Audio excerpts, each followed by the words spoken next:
Je me réjouis qu'on aborde l'Ecclésiaste, en fait.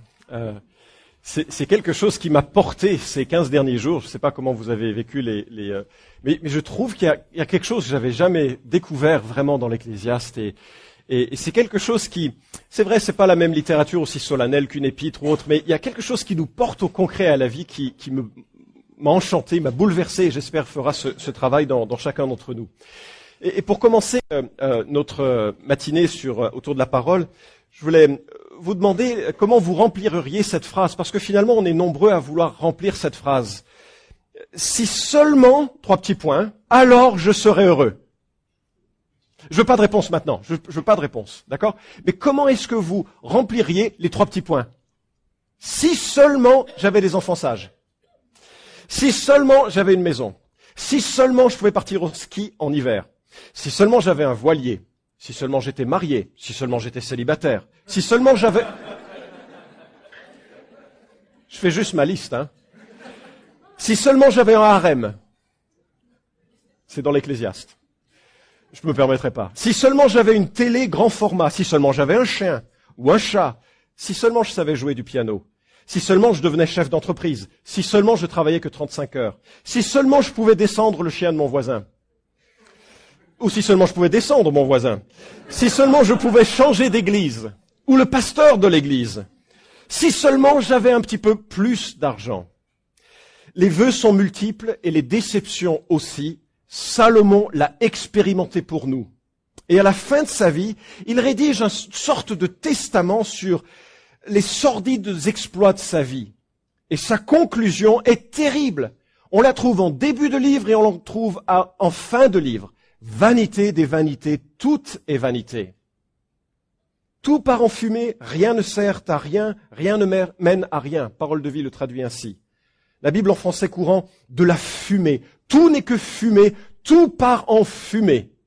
Nouvelle Bible second, futilité complète, futilité complète. Tout n'est que futilité. Ce sentiment écrase et plombe l'existence. Vous trouvez pas? Il n'y a rien qui subsiste de nos vies. Il n'y a rien qui soit stable et satisfaisant. Nous ne sommes que passage, nos influences sont secondaires, nos ambitions terriblement décalées par rapport à la réalité quotidienne. Vanité des vanités, Avel Avalim, j'espère que vous l'avez chanté pendant ces 2 dernières semaines comme une réalité un peu tragique de l'existence. Alors, comment vivre cet écrasement de la vie? Bien sûr, Salomon ne donne pas la clé spirituelle de toute la vie. Il parle de la vie sous le soleil, dans la réalité, sous le soleil. Il conclut avec Dieu un petit peu plus tard. Mais son observation est très commune à l'expérience humaine.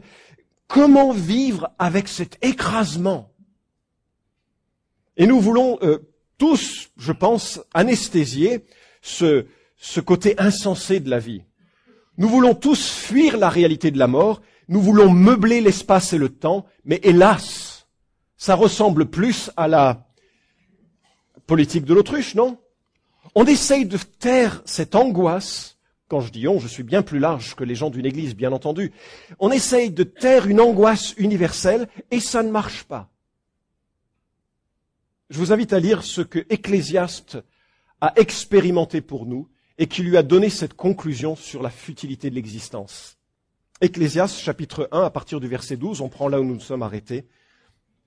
Moi, l'Ecclésiaste, je suis devenu roi sur Israël à Jérusalem. J'ai pris à cœur de rechercher et d'exhorter par la sagesse tout ce qui se fait sous le soleil, sous le ciel. C'est un souci fâcheux que Dieu donne aux humains comme moyen d'humiliation. J'ai vu tous les ouvrages qui se font sous le soleil. Voici que tout est vanité et poursuite du vent. Ce qui est courbé ne peut être redressé, et ce qui manque ne peut être porté au compte. J'ai dit en mon cœur, ainsi moi, j'ai développé et amassé plus de sagesse que tous ceux qui étaient avant moi sur Jérusalem, et mon cœur a vu beaucoup de sagesse et de science. J'ai pris à cœur de connaître la sagesse et de connaître la démence et la folie. J'ai reconnu que cela aussi est poursuite du vent. Car avec beaucoup de sagesse, on a beaucoup de tracas. Et plus on a de science, plus on a de tourments. Salomon, dans un premier temps, et fort de la prière qu'il avait adressée à Dieu, de lui donner de la sagesse, dans un premier temps, s'est mis en quête de meubler la souffrance de l'existence par la connaissance. La grande idée qu'il avait, c'est plus je saurai des choses, mieux j'irai. Vous avez déjà eu cette pensée que plus vous auriez la connaissance des choses de la vie, mieux ça irait. Et les choses, il en connaissait.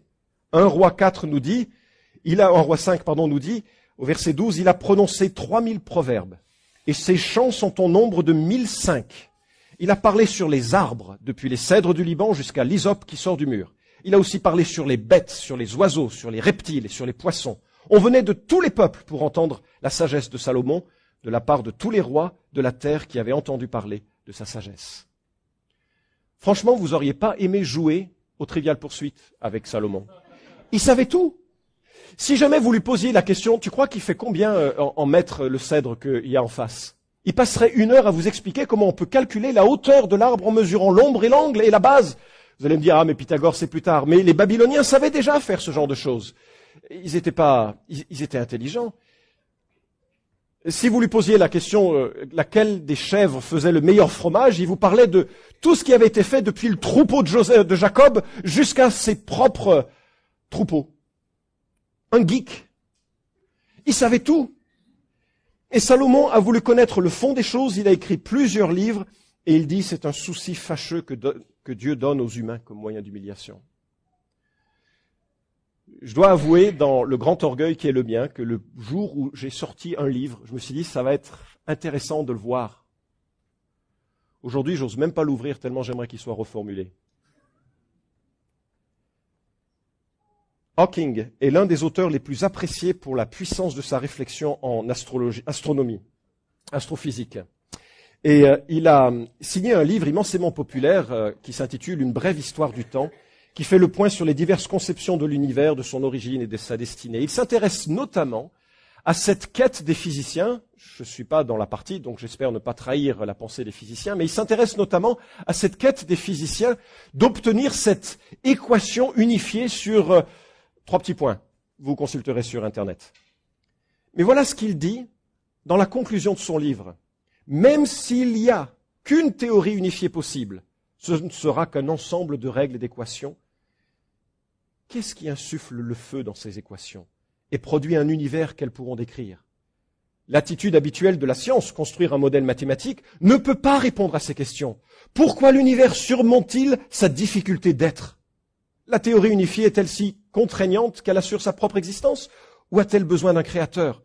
Et si oui, celui-ci a-t-il d'autres effets sur l'univers? Et qui l'a créé, lui? Il sait rien. Il a passé sa vie à découvrir des choses et il ne sait rien. Rien qui ait du sens, rien qui dure. Isaac Newton a rédigé ce qui a été le traité le plus important de la physique de tous les temps. Et pourtant, sa biographie nous révèle que c'était un homme des plus déplaisants, qui a écrasé, humilié ses adversaires et certains jusqu'à la mort. Sa connaissance ne lui a pas donné le sens de la vie. Grande connaissance temporaire, parce que ses théories ont été modifiées passablement depuis, et petit cœur définitif. Voilà Newton.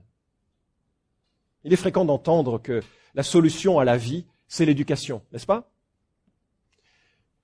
On veut de meilleurs élèves, il faut des meilleurs profs. Il faut, pour avoir de meilleurs profs, qu'ils aient tous un doctorat. On est en train d'élever la barre des profs pour que, bien sûr, s'ils ont plus de connaissances, ils seront mieux éduqués.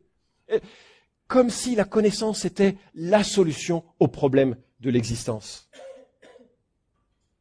Mais Salomon observe, ce qui est courbé ne peut être redressé et ce qui manque ne peut être porté au compte. Et qu'à partir du moment où vous lancez dans cette quête de redresser les choses, vous faites 2 constats. Le premier, c'est qu'il y en a tellement qu'on ne sait même pas par quoi commencer. Et le deuxième, c'est qu'on n'arrive jamais à faire quelque chose de stable et de durable.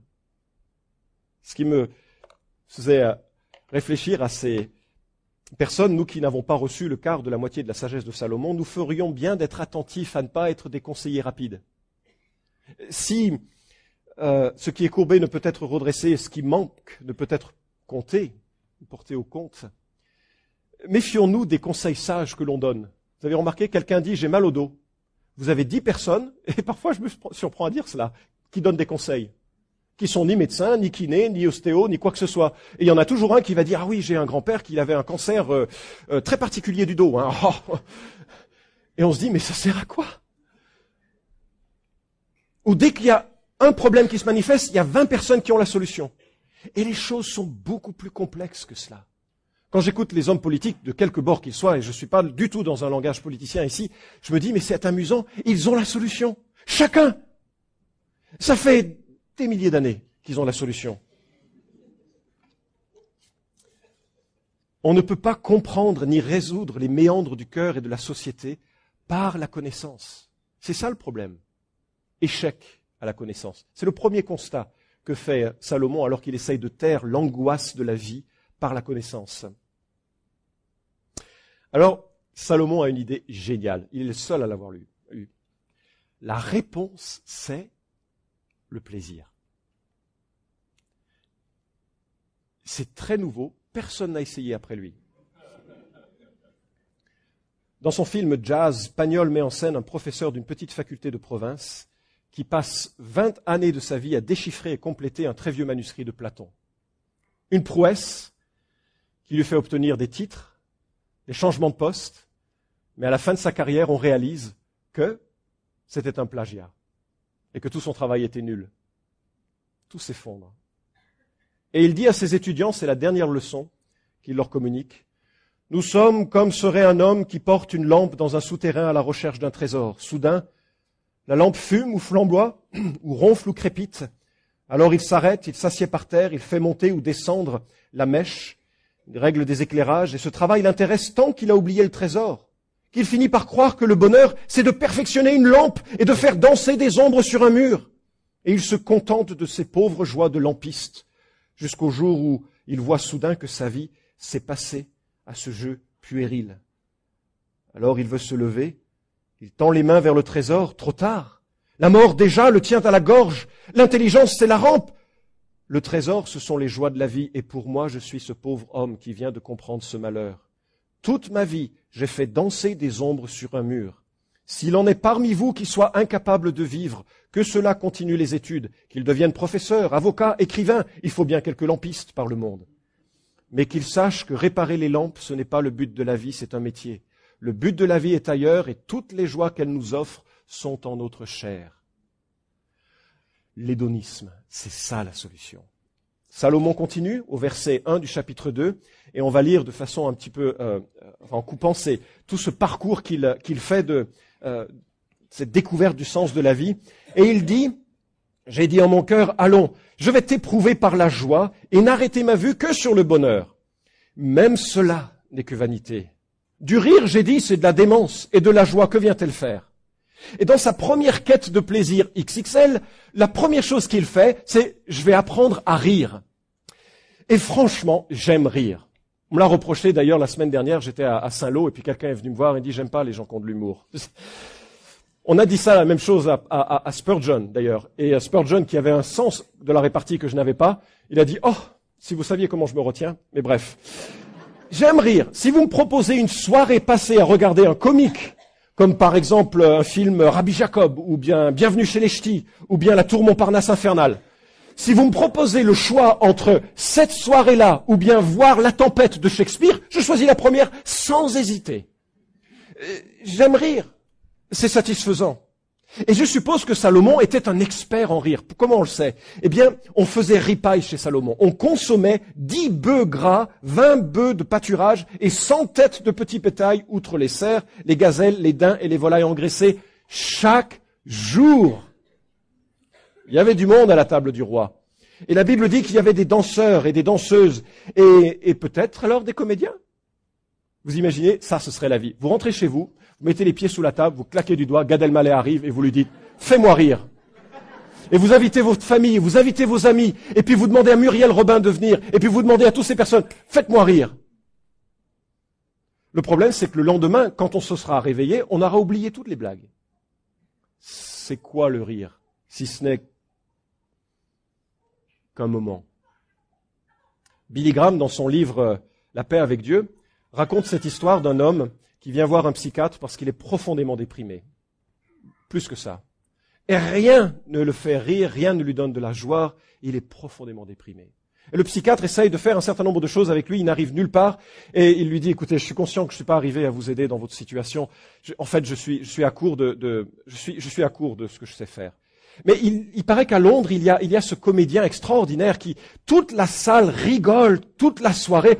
Allez, au moins passez une bonne soirée, détendez-vous, ça vous sortira de cet esprit morose. Et il se lève. Merci, docteur. Merci. Je suis ce comédien. Le rire est une vanité et ne tairra pas le spleen profond de notre cœur. Le philosophe américain Henry Bergson écrit « La seule cure contre la vanité, c'est le rire. Et la seule faute qui soit risible, c'est la vanité. » Rien par le rire ne peut générer la satisfaction de la vie. Alors si le rire ne fait pas son œuvre, et la sagesse de Salomon le conduit à découvrir le plaisir du vin. Verset 3, je me suis découvert le désir d'habituer ma chair au vin, tandis que mon cœur me conduirait avec sagesse et de m'attacher à la folie, jusqu'à ce que je vois s'il est bon pour les humains d'agir ainsi sous le soleil pendant le nombre des jours de leur vie. Le plaisir du vin. Il ne s'agit pas ici d'apprécier un verre de vin, parce que le vin est une bonne chose dans la Bible. Enfin, pas que, mais en partie une bonne chose. Ça a des vertus médicinales. Proverbe 31:6 nous dit de donner du vin aux mourants pour diminuer ses souffrances. Paul dit à Timothée de mettre un peu de vin dans ses boissons pour ses maladies d'estomac. Mais on dit même qu'à la fin des temps, Dieu fera sur sa montagne un festin pour ses enfants, tous ceux qui seront rachetés, j'espère que vous en faites partie, et il y aura un festin de vin vieux clarifié. Le premier miracle que Dieu fait, c'est la transformation de l'eau en vin et du bon vin. Je crois que le royaume de Dieu sera français. Le problème du vin, bien sûr, c'est pas simplement une question de apprécier un bon vin. Quand il dit « je me suis habitué au vin », c'est que j'ai essayé de taire cette angoisse par le vin. Peut-être vous connaissez des gens, hein. Chaque fois qu'ils rentrent chez eux, c'est tellement de conflits à la maison qu'ils préfèrent prendre encore un apéro avec leurs copains de boulot, juste pour rire un coup et adoucir un peu la colère qu'ils ont à l'intérieur et qu'ils sentent venir. Et puis le lendemain, il faut 2 verres, et puis ensuite 3 verres, et puis le vin est un piège. Salomon est passé par là. Et lorsque l'on essaye de taire le mal-être de la vie par des substances que peuvent être le vin, la drogue, c'est comme si on met du plâtre sur un cancer, ça sert strictement à rien. Le mal ne fait que se cumuler et s'amplifier et contrôler l'individu. Tous n'ont pas eu le recul qu'a eu Salomon de pouvoir en parler vivant après. Peut-être ce qui est plus à la mode, et je dois dire que je me reconnais davantage dans sa situation-là, c'est le consumérisme. C'est incroyable d'actualité. Lisez avec moi les versets 4 à 8. Versets 4 à 8. J'ai exécuté de grands ouvrages. Je me suis bâti des maisons, je me suis planté des vignobles. Je me suis fait des jardins et des parcs. J'y ai planté toutes sortes d'arbres fruitiers. Je me suis fait des bassins pour arroser de leur eau une forêt de jeunes arbres. J'ai acquis des esclaves, hommes et femmes. J'ai eu leurs fils nés dans la maison. J'ai de plus été grand propriétaire de gros et de petits bétails, plus que tous ceux qui étaient avant moi dans Jérusalem. Je me suis aussi amassé de l'argent et de l'or, précieux trésors des rois et des provinces. Consumérisme. Vous devez admettre qu'il avait du talent, cet homme. Il a construit un temple en 7 années et une cité royale en 13 ans. Alors vous dites, oui, c'est un peu le temps qu'il faut à cette époque. Pas tout à fait, parce qu'il y avait 185 000 personnes qui travaillaient à ce projet. 20 ans de travail qui occupent 185 000 personnes, c'était pas une maison préfabriquée qui se faisait. Un palais somptueux. 1 Roi 5, 27 rapporte 30 000 hommes de corvée, 70 000 manœuvres, 80 000 tailleurs de pierre, 3 300 chefs, il en faut. Tout ce monde pour fabriquer quelque chose avec des jardins, des parcs. Vous savez quoi? J'aimerais bien avoir 185 000 personnes à mon service. Non, pas vraiment, parce que ça fait beaucoup de monde. Mais si je pouvais juste avoir un bricoleur, juste un qui finirait ma maison. Bon, allez, peut-être en plus un jardinier pour finir le jardin. Un cuisiniste pour refaire la cuisine. Et je ferai partie de ces 13 millions de Français qui dépensent 15,9 milliards d'euros sur le bricolage. Gérard Mermet est un sociologue français qui travaille sur l'observation de la France. Il rédige tous les 2 ans un ouvrage qui s'appelle Francoscopie. Et voici ce qu'il nous dit. Le réflexe d'aller faire du shopping pour oublier les soucis quotidiens n'est pas l'apanage des femmes déprimées. Je cite. Il concerne aujourd'hui une partie croissante de la population des deux sexes et de tout âge. La société de consommation tend ainsi à devenir une société de consolation. S'ils sont en tout état de cause favorables à la croissance de l'économie, ces achats de compensation s'accompagnent souvent de mauvaise conscience et de frustration. Ils sont en effet vécus comme une incapacité à trouver des raisons de vivre plus élevées et moins dépendantes des dimensions matérielles. Il aurait dû lire l'Ecclésiaste. Parce que les consommations que l'on fait ne nous satisfont pas. Vous avez déjà eu ce sentiment de « Allez, le dernier CD, ça me fera du bien. Dernière chaussure, dernier téléphone. » Je ne refais pas l'image de la dernière fois. Juste pour penser à autre chose que la monotonie de la vie. Je dois dire, je suis reconnaissant pour le salaire que nous avons du travail que nous faisons. Nous avons de quoi vivre, on est reconnaissant. Et je suis reconnaissant de ne pas avoir énormément plus. Parce que je crois vraiment que je tomberais facilement dans ce piège d'acheter quelque chose juste parce que c'est novateur et ça sort des situations difficiles.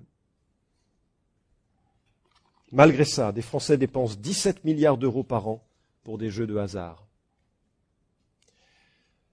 Ça ne satisfait pas le consumérisme. Alors, Salomon essaye une dernière chose dans cette rubrique, la sensualité. Verset 8, milieu du verset, « Je me suis procuré des chanteurs et des chanteuses, et, raffinement pour les humains, des dames en grand nombre. Je suis devenu grand, j'ai surpassé tous ceux qui étaient avant moi à Jérusalem, et même ma sagesse demeurait avec moi. Tout ce que mes yeux ont réclamé, je ne les en ai pas privés. Je n'ai refusé aucune joie à mon cœur, car mon cœur se réjouissait de tout mon travail, et c'est la part qui m'est revenue de tout ce travail. » Chanteurs et chanteuses, il ne faut pas penser simplement là à des chanteurs d'opéra, ni à la Star Academy. Lorsqu'il est question de vie personnelle de Salomon, c'est effrayant et certainement aucunement un exemple, un modèle. Salomon n'est pas un héros de l'Écriture. Il avait 700 épouses légales, 300 concubines. Une concubine, c'est juste une personne qui est là pour le gratifier sexuellement. C'est ça, la vie de Salomon. Il était loin, loin devant Hugh Hefner et son Playboy. Un rassemblement qu'il a pourtant laissé dans le constat de la vanité. Vous connaissez cet homme, je suppose. Il a signé l'un des chants les plus populaires du rock'n'roll. Le deuxième chant le plus populaire. Je ne suis certainement pas un expert de rock et Mick Jagger n'est pas un saint. Mais l'un de ces chants dit ceci. I can't get no... J'arrive pas à être satisfait, parce que j'essaye, j'arrive pas. Quand je conduis ma voiture, il y a un type à la radio qui dit plein de choses inutiles qui devraient enflammer mon imagination. J'arrive pas à être satisfait, et je vous dis pas la suite. Mais voilà que cet homme qui expérimente tout de la vie fait le constat que ça ne satisfait pas.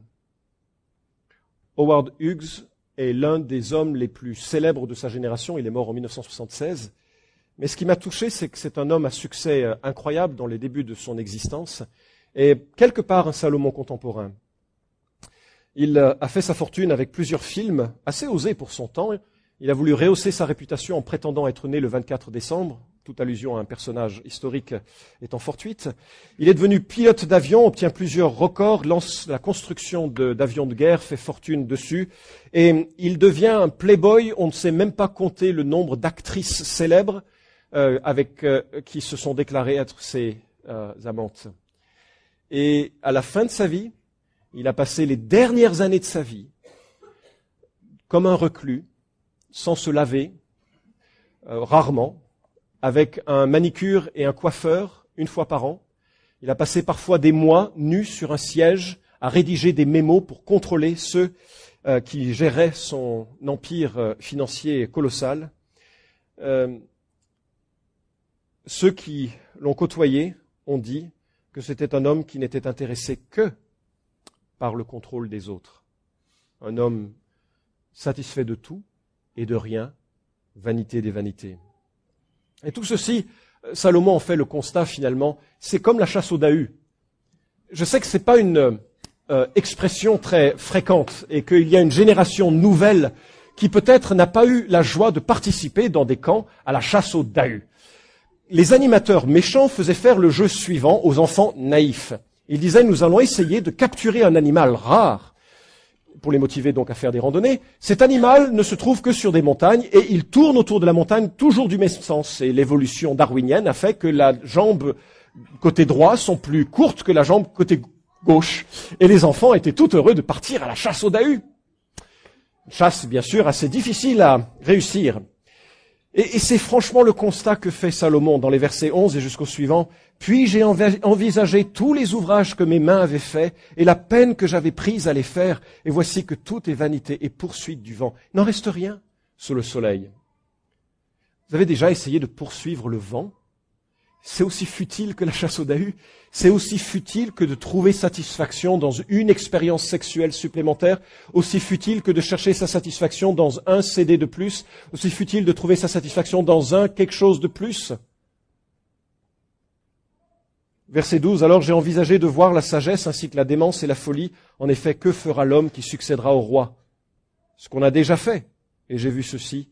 Il reste quelque chose de plus à la sagesse qu'à la folie, comme il reste quelque chose de plus à la lumière qu'aux ténèbres. Le sage a ses yeux là où il faut, mais l'insensé marche dans les ténèbres. Pourtant, j'ai reconnu aussi qu'un même sort les attend tous deux. C'est un avantage à rien. Pour notre anniversaire de mariage, on nous a offert 2 dictionnaires. Je ne sais pas pourquoi. Mais le deuxième était un dictionnaire du petit Robert Vert, qui concerne les personnalités marquantes de l'histoire. Quand j'ouvre une page, je reconnais la plupart du temps personne. Que reste-t-il d'une vie? Baudelaire s'exclame « J'ai plus de souvenirs que si j'avais 1000 ans. Un gros meuble à tiroir encombré de bilans, de vers, de billets doux, de procès, de romances, avec de lourds cheveux roulés dans des quittances, cache moins de secrets que mon triste cerveau. C'est une pyramide, un immense caveau, qui contient plus de morts que la fosse commune. » Verset 20 de notre texte, ça dure pas. J'en suis venu à me décourager de m'être donné toute cette peine sous le soleil.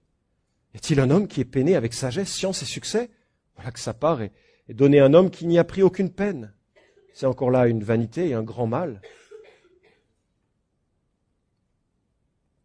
Salomon est lucide, il parle de la transmission un peu avant de son royaume. Lorsqu'il mourra, 2 héritiers se feront la guerre. Le royaume d'Israël, pourtant si glorieux sous David, pourtant si paisible sur Salomon, va être coupé en 2. Roboam et Jéroboam prendront l'un le royaume du nord, l'autre le royaume du sud. Le royaume du nord cessera d'exister 2 siècles plus tard, sera emmené en captivité par les Assyriens en 722 avant Jésus-Christ. Que reste-t-il de cet empire de Salomon? Le vent l'emportera. Comme le souligne à juste titre Romarovski dans son commentaire, si le livre de Job se penche sur le problème du malheur injuste d'un homme frappé par la perte de tous ses biens et par des souffrances physiques et morales terribles, le livre de Qoéleth pose le problème de la réussite, de la prospérité et du bien-être d'un homme riche qui a pu tout s'offrir. Qui est le plus riche? Lorsque Cameron a reçu 11 Oscars pour son film Titanic, il s'est exclamé « Je suis le roi du monde ». Il faut qu'il profite de son règne, il sera court. Baudelaire écrit « Je suis comme le roi d'un pays pluvieux, riche, mais impuissant, jeune et pourtant très vieux, qui de ses précepteurs, méprisant les courbettes, s'ennuie avec ses chiens comme avec d'autres bêtes. Rien ne peut l'égayer, ni gibier, ni faucon, ni son peuple mourant en face du balcon. Du bouffon favori, la grotesque ballade ne distrait plus le front de ce cruel malade. Son lit fleur d'Elysée se transforme en tombeau, et les dames d'Atour, pour qui tout prince est beau, ne savent plus trouver d'impudiques toilettes pour tirer un souris de ce jeune squelette. Le savant qui lui fait de l'or n'a jamais pu de son être extirper l'élément corrompu, et dans ces bains de sang qui des Romains nous viennent et dont sur les vieux jours les puissants se souviennent, il n'a su réchauffer ce cadavre hébété, où coule au lieu de sang l'eau verte du l'été. Vous demanderez à Agnès pour les explications de texte. tous ces grands héros français que sont Baudelaire, Rimbaud, Verlaine, sont tous morts, rongés par la syphilis, dans le spleen le plus complet, tristes d'une existence où pourtant ils avaient toutes les passions accessibles à eux. Est-ce la raison pour laquelle ces héros ont construit tant dans nos mentalités que nous sommes la nation qui consomme le plus d'antidépresseurs? Vanité des vanités. Où elle est la solution? On va finir avec une note d'optimisme. La solution, elle commence avec le verset 24.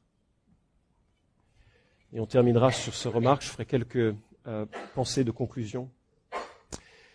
Il n'y a de bon pour l'homme que de manger et de boire et de voir pour lui-même le bon côté de sa peine. Et j'ai vu que cela aussi vient de la main de Dieu. Qui en effet peut manger et jouir sauf moi? Car à l'homme qui lui est agréable, Dieu donne la sagesse, la science et la joie, mais au pécheur, il donne le souci de recueillir et d'amasser afin de donner à celui qui est agréable à Dieu. C'est encore là une vanité et la poursuite du vent. La grande première des leçons de l'Ecclésiaste est ici. La vie se boit dans l'instant comme un don de Dieu. Je trouve ça bien. Enfin, la vie se boit dans l'instant comme un don de Dieu. On va retrouver ce refrain avec Ecclésiaste 3.13, que pour l'homme, manger, boire et voir ce qui est bon au milieu de tout ce travail est un don de Dieu. On cherche le bonheur dans des grandes aventures, dans des grandes possessions, dans des grandes réussites, dans des grandes conquêtes, et l'Ecclésiaste réalise, mais attendez, c'est le manger et le boire 2-3 fois par jour qui fera notre bonheur. C'est pas révolutionnaire, ça? Mais moi, je réalise, de plus en plus, je fais quelque chose pour préparer ce qui suit. Je mange vite pour pouvoir passer à autre chose. Et je passe à autre chose pour pouvoir passer à autre chose encore. On accumule les choses rapides pour être de plus en plus dans l'action. C'est mon défaut. Pas tous ont les mêmes travers. Mais Dieu souligne, il y a de bon pour l'homme de manger et de boire. Fondamentalement, je trouve que l'une des grandes leçons de l'Ecclésiaste, c'est que le quotidien est un cadeau de Dieu qu'on va prendre en rendant grâce à Dieu. Quand on remercie Dieu, c'est pas pour purifier notre eau, comme le dit le chant si célèbre. C'est juste pour reconnaître que c'est déjà un cadeau de Dieu. Et on va l'apprécier tel qu'il est. Et l'activité qui nous est donnée, petite ou grande de la journée, on va l'apprécier comme un cadeau de Dieu. En fait, l'idée est reprise en Colossiens 3.17. Quoi que vous fassiez en parole ou en œuvre, faites tout au nom du Seigneur Jésus, en rendant grâce par lui à Dieu le Père. La grande vérité, c'est que nous avons tous une vocation, que ce soit professionnelle, que ce soit dans la vie familiale, on a tous un rôle. Et si nous intégrons Dieu dans ce rôle, nous sommes précisément à jouir de la vie que Dieu nous donne. C'est pas ailleurs, c'est dans le quotidien que l'on prend comme un cadeau de Dieu. Carpe diem. Vous connaissez l'expression? Aujourd'hui, malheureusement, c'est devenu l'expression de l'hédonisme. Je fais le plus de plaisir, je prends le plus de plaisir le plus vite possible. Mais c'était pas du tout ça. Ça vient d'une poésie de Horace qui a parlé 2 siècles après Salomon. Peut-être il a lu l'Ecclésiaste. Parce que carpe diem, ça veut littéralement dire cueillir le jour. Cueillir le jour. Et c'est exactement ce que Salomon nous dit. Certaines personnes ont réagi aux écrits de l'Ecclésiaste par l'ascétisme. C'est-à-dire, ok, le vin c'est pas bon, j'en prends plus. Les femmes c'est pas bon, ascétisme, abstinence. Mais c'est pas ça la leçon de l'Ecclésiaste.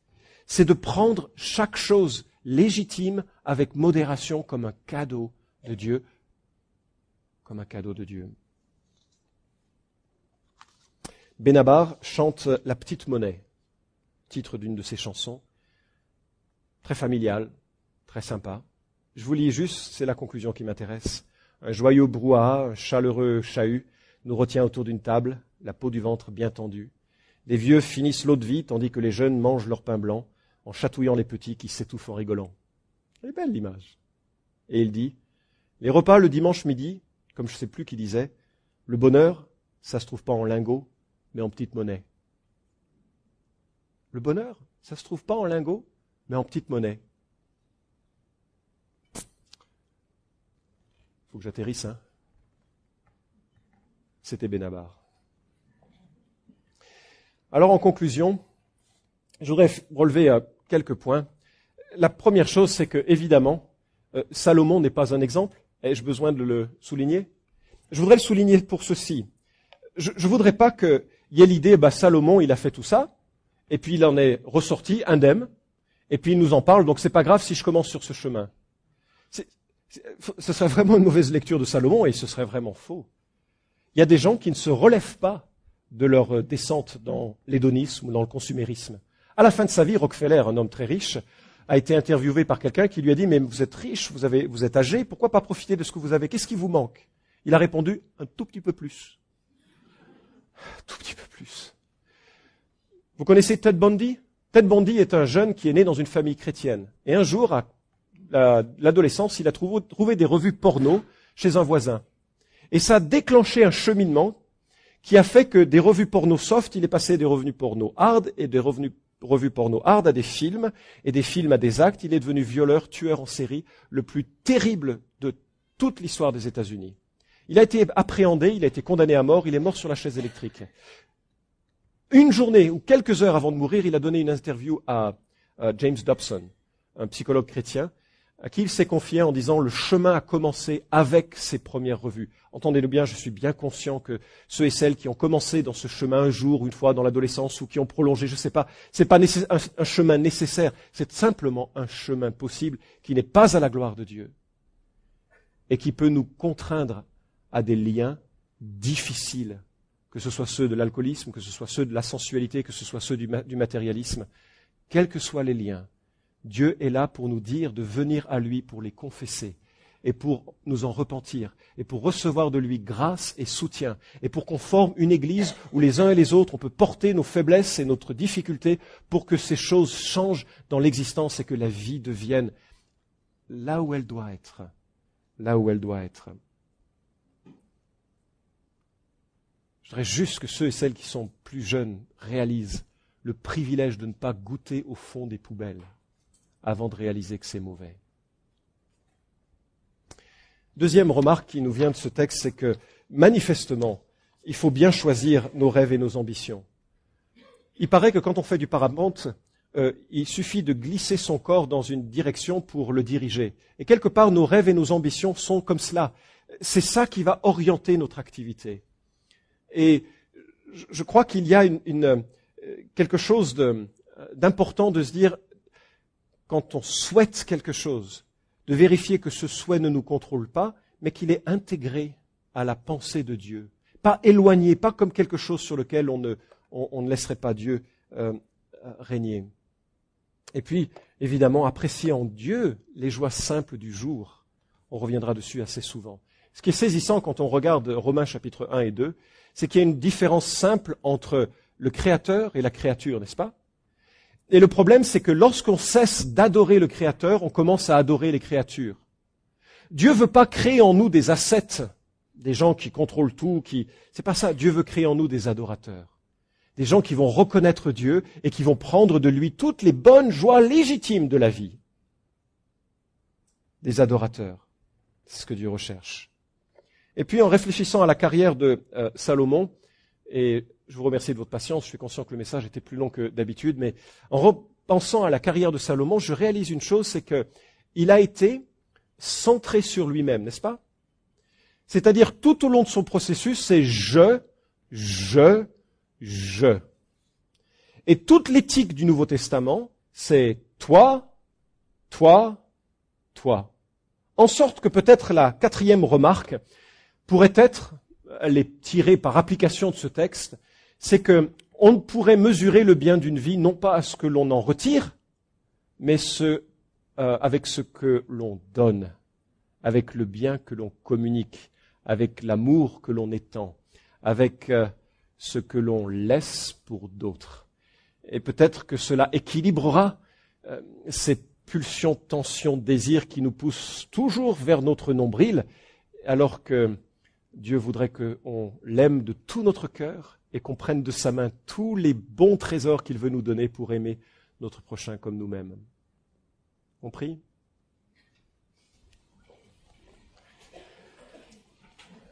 Pendant que tout le monde a les yeux fermés et réfléchit à ce qui a été dit, je voudrais juste interpeller.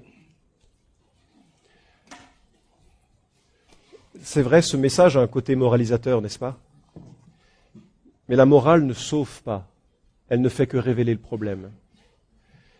Et si vous êtes conscient que ce texte vous a repris quelque part, je voudrais parler de la grâce de Dieu, qui est un Dieu qui pardonne ceux et celles qui se sont plantés. Et il invite tous les hommes et toutes les femmes qui ont construit des châteaux de cartes de leur vie à réaliser que la mort balayera tout et à s'occuper en premier lieu d'être réconciliés avec Dieu. Ça, c'est le message du reste de la Bible qu'on ne voit pas ici. Mais Dieu nous invite et vous invite à faire la paix avec lui. Parce que Jésus est mort pour qu'on puisse être pardonné et nous invite à croire en lui. La morale a pour vertu aussi de nous faire réaliser les chemins ou les travers que peut-être dans lesquels on peut tomber. Y a-t-il besoin ici d'un homme ou d'une femme qui dise à Dieu, ok, je voudrais plus adorer la créature, mais t'adorer toi, je me repens de poursuivre des choses vaines. Dites-le à Dieu dans votre cœur maintenant. Seigneur notre Dieu, on te rend grâce parce que le chemin de Salomon, je ne sais pas si on l'a tous parcouru avec autant de folie ou de passion, mais je dois dire que j'ai goûté à certains de ces chemins. Et je mesure la sécheresse de tout ce qui est en dehors de toi. Seigneur, je prie que dans nos cœurs, tu places en nous un émerveillement de ta personne, de ta parole, et que nous sachions vivre différemment, pour ne pas poursuivre du vent. Seigneur, merci de prendre ces paroles, celles qui étaient de toi, pour les ancrer en nous, et nous bénir en la journée et la semaine qui vient. Merci de parler à chacun de nos cœurs selon nos besoins. Nous sommes dépendants de toi, Jésus. Amen.